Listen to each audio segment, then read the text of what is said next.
रात्रि के अंतिम पहर को ब्रह्म मुहूर्त कहा जाता है। हमारे देश में ऋषि मुनियों ने इस मुहूर्त का विशेष महत्व बताया है।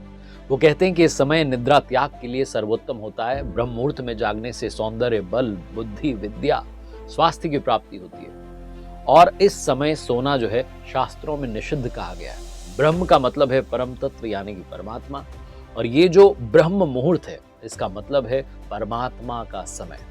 ब्रह्म मुहूर्त में अगर कोई निद्रा ले रहा है तो वो अपने ही पुण्यों का नाश कर रहा है। सिख धर्म में समय के लिए बहुत ही सुंदर नाम है अमृत वेला, जो अपने आप में समय का महत्व बताता है। प्रभु की भक्ति के लिए भी ब्रह्म मुहूर्त को ही सर्वश्रेष्ठ कहा गया है। इस वीडियो में हम बात करेंगे ब्रह्म मुहूर्त में जागने के फायदे क्या हैं, कैसे आप जाग सकते हैं और जागने के बाद क्या आपको करना है और क्या नहीं करना है। हिंदू धर्म में दिन भर में 30 मुहूर्त बताए गए हैं। उनमें से कई सारे मुहूर्त जो हैं शुभ कार्यों के लिए विशेष महत्व वाले होते हैं, और उन मुहूर्तों में से सबसे शुभ मुहूर्त है ब्रह्म मुहूर्त। कहा जाता है कि इस दौरान सभी देवता भ्रमण पर निकलते हैं। इस समय में शुभ कार्य करने से वो पूर्ण होते हैं, और अगर आप पूजा अर्चना कर रहे हैं, मेडिटेशन कर रहे हैं, भगवान का आपको विशेष आशीर्वाद मिलता है।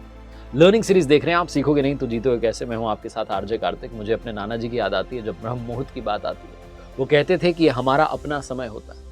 वो कहते थे कि सुबह से रात तक हम दुनिया की जो काम है, दुनिया की जो डिमांड है उसको फुलफिल कर रहे होते हैं, लेकिन ये जो स्वयं का समय होता है ये ब्रह्म मुहूर्त का होता है। इस वक्त आपके पास ऊर्जा बहुत ज्यादा होती है, आप जागरूक होते हैं, तरोताजा होते हैं, और आप अपने अंदर झांक कर देख सकते हैं। हर सुबह मेरे नाना जी ब्रह्म मुहूर्त में जाग जाया करते थे, और लंबी सैर पर जाते वापस आकर के कहते थे कि वाह क्या आनंद वाली सुबह। जब हम ननिहाल में होते थे तो नाना जी बार बार इस ब्रह्म मुहूर्त के महत्व को समझाते थे। अगर बात करें अष्टांग हृदय की, तो आयुर्वेद में ग्रंथ में लिखा हुआ है कि ब्रह्म मुहूर्त में जागने से किसी की भी उम्र हो बढ़ जाती है और उसे बीमारियों से बचने में मदद मिलती है। ब्रह्म मुहूर्त में जागने के जो रिसर्च बेस्ड बेनिफिट्स हैं, शोध जो हुआ है उस पर मैं आपको बताता हूँ। International journal of yoga and allied sciences जो है वो बताती है कि भोर अवधि के दौरान, पूर्व भोर अवधि के दौरान अगर कोई जागता है तो वातावरण में नवजात ऑक्सीजन अवेलेबल होती है। ये जो नवजात ऑक्सीजन होती है ये आसानी से हीमोग्लोबिन के साथ मिलकर के ऑक्सी हीमोग्लोबिन बनाती है। इम्यून सिस्टम आपका मजबूत करती है, आपका एनर्जी का लेवल जो उसको बूस्ट करती है। तो अब सबसे बड़े मुद्दे की बात आती है कि कैसे जगा जाए सुबह ब्रह्म मुहूर्त में। सुबह जल्दी जागने की आदत कैसे आप अपने अंदर लेकर आए। सबसे पहला काम जो आप कर सकते हैं वो है रात को स्क्रीन टाइम कम करना होगा। अपने दिमाग को स्टेबल करने के लिए सारे शोर शराबे से दूर रहने का बेहतरीन तरीका है टेक्नोलॉजी से अलग हो जाना। चाहे रात के 8 बजे हो, 9 बजे हो, अपने लिए एक समय डिसाइड कीजिए। उसके बाद आप मोबाइल, लैपटॉप, गैजेट्स इन सब से दूर हो जाइए। इससे आपको जल्दी नींद आएगी और सुबह जल्दी जागने में मदद मिलेगी। दूसरा काम जो आपको करना है ब्रह्म मुहूर्त में जागने के लिए, रात में खाना हल्का खाएं। कहा जाता है कि आप ब्रेकफास्ट हैवी खाएं, रात का खाना हल्का खाएं। हल्का डिनर जो है आपके भोजन को जल्दी पचाने में मदद करता है, जिससे आपको अच्छी नींद आ जाती है और एसिडिटी और अपच जैसी जो प्रॉब्लम्स हैं कम होती है। फॉर एग्जाम्पल, आप सूप के साथ में उबली हुई सब्जियां या पौष्टिक सैलेड का जो कटोरा है वो आप ले सकते हैं। हल्के डिनर के समय पर जो है उठना बहुत आसान होता है, तो डिनर के लिए पाचन के लिए थोड़ा समय की ज़रूरत होती है। तो अगर आप हल्का खाएंगे जल्दी पच जाएगा, फिर आपको जो नींद लेनी है वो प्रॉपर आ जाएगी। तीसरा काम जो आप कर सकते हैं वो है एक मॉर्निंग रूटीन बनाइए। अगर वाकई में आप जागना चाहते हैं तो सबसे बड़ा काम ये है कि आपके पास में कारण होना चाहिए कि सुबह जागने के बाद में करना क्या है। अगर आपने एक मॉर्निंग रूटीन बना लिया, जिसके बारे में हम आगे इस वीडियो में बात करने वाले हैं, तो आपके लिए हर सुबह जागना आसान हो जाएगा। चौथा काम जो आपको करना है, कमरे में सुबह सुबह तेज़ रोशनी आ जाए इसकी व्यवस्था कीजिए। अगर आप 8 बजे 9 बजे जगते हैं तो आप कोशिश कीजिए कि आपके कमरे में खिड़की खुली रहे, ताकि तेज़ रोशनी आए, आपके फेस पर जो है सूर्य की किरणें पड़े और उसके बाद अपने आप आपके दिन की शुरुआत हो जाए। तो 15 मिनट 20 मिनट पहले जागना शुरू कीजिए और धीरे धीरे अपने रूटीन को ब्रह्म मुहूर्त तक लेकर के आइए। पांचवा काम जो आपको करना है, बहुत सारे लोग मंडे टू सैटरडे तो ये रूटीन फॉलो कर लेते हैं, या मंडे टू फ्राइडे जो वर्किंग डेज हैं उनमें तो फॉलो कर लेते हैं। वीकेंड पर ये जो रूटीन है फॉलो नहीं करते। वीकेंड पर भी आपको उसी समय पर जागना है जिस समय पर आप बाकी के वर्किंग डेज में जाग रहे थे। अगर आप ऐसा करेंगे तो आपकी बॉडी को हैबिट हो जाएगी सुबह जल्दी जागने की। अब बात करते हैं कि समय में आप क्या कर सकते हैं। हमारे पूर्वजों को लगा कि ब्रह्म मुहूर्त जो है ये स्वयं को संतुलित करने में मदद करेगा, और इसीलिए उन्होंने इसके महत्व के बारे में बहुत विस्तार में हमें बताया। हमारे ग्रंथ हमें सलाह देते हैं कि क्या करना चाहिए ब्रह्म मुहूर्त में। पहला कार्य जो करना चाहिए वो है ध्यान कीजिए, मेडिटेशन कीजिए। ध्यान जो है खुद से मिलने का बेहतरीन तरीका है। जब बाकी की दुनिया सो रही है तो ध्यान करने का बेहतरीन समय यही है जब आपकी सजगता का स्तर सर्वोच्च स्तर पर हो और आप ध्यान में डूब पाएं। दूसरा काम जो आप ब्रह्म मुहूर्त में कर सकते हैं, अष्टांग हृदय कहता है कि आप ब्रह्म मुहूर्त जो है आध्यात्मिक ज्ञान के लिए, ज्ञान का अनुभव करने के लिए सबसे उपयुक्त समय है। तो आप ज्ञान जो है उसका वर्धन कर सकते हैं, आप शास्त्र पढ़ सकते हैं।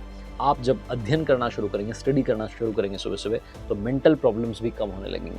तीसरा काम जो आप ब्रह्म मुहूर्त में कर सकते हैं, प्लानिंग कीजिए, योजना बनाइए। अगर आप कोई नई शुरुआत करना चाहते हैं तो ये बेहतरीन समय है नया प्लान बनाने के लिए। चौथा काम जो आपको करना है वो है सेल्फ एनालिसिस कीजिए।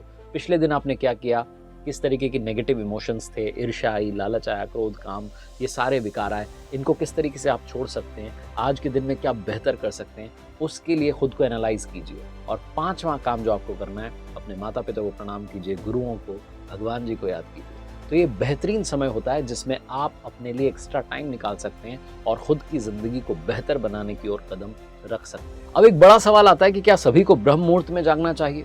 तो अष्टांग हृदय के अनुसार केवल एक स्वस्थ व्यक्ति को ही ब्रह्म मुहूर्त में जागना चाहिए। ग्रंथ में कहा गया है कि इन लोगों को जागने की कोई पाबंदी नहीं, जैसे कि अगर कोई गर्भवती महिला है, बच्चे हैं घर में, वृद्ध लोग जो कि शुरू से इस अवधि में जागे नहीं हैं, तो उन्हें अचानक से ब्रह्म मुहूर्त में जागना नहीं चाहिए।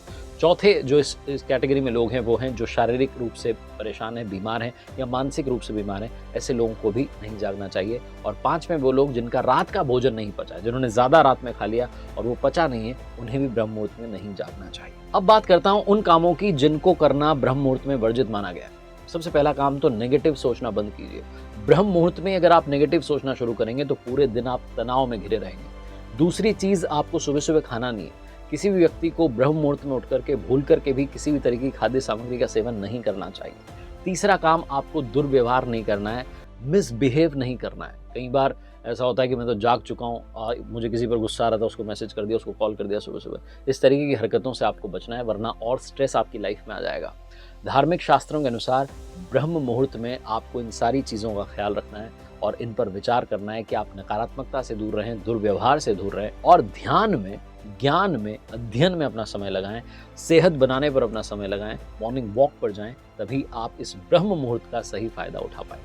तो इस वीडियो में मैंने बस यही बताने का प्रयास किया, आपको थोड़ा सा इंस्पायर करने का प्रयास किया कि ब्रह्म मुहूर्त में जागना शुरू कीजिए। मैंने भी एक शुरुआत की है, ब्रह्म मुहूर्त ना सही लेकिन सूर्योदय के साथ जागने की। मैं अपने सोशल मीडिया पर सूर्योदय वाली सेल्फी जो है अपलोड करना शुरू कर चुका हूं और खुद को चैलेंज दे रहा हूं कि सनराइज के साथ में जागना शुरू करूंगा।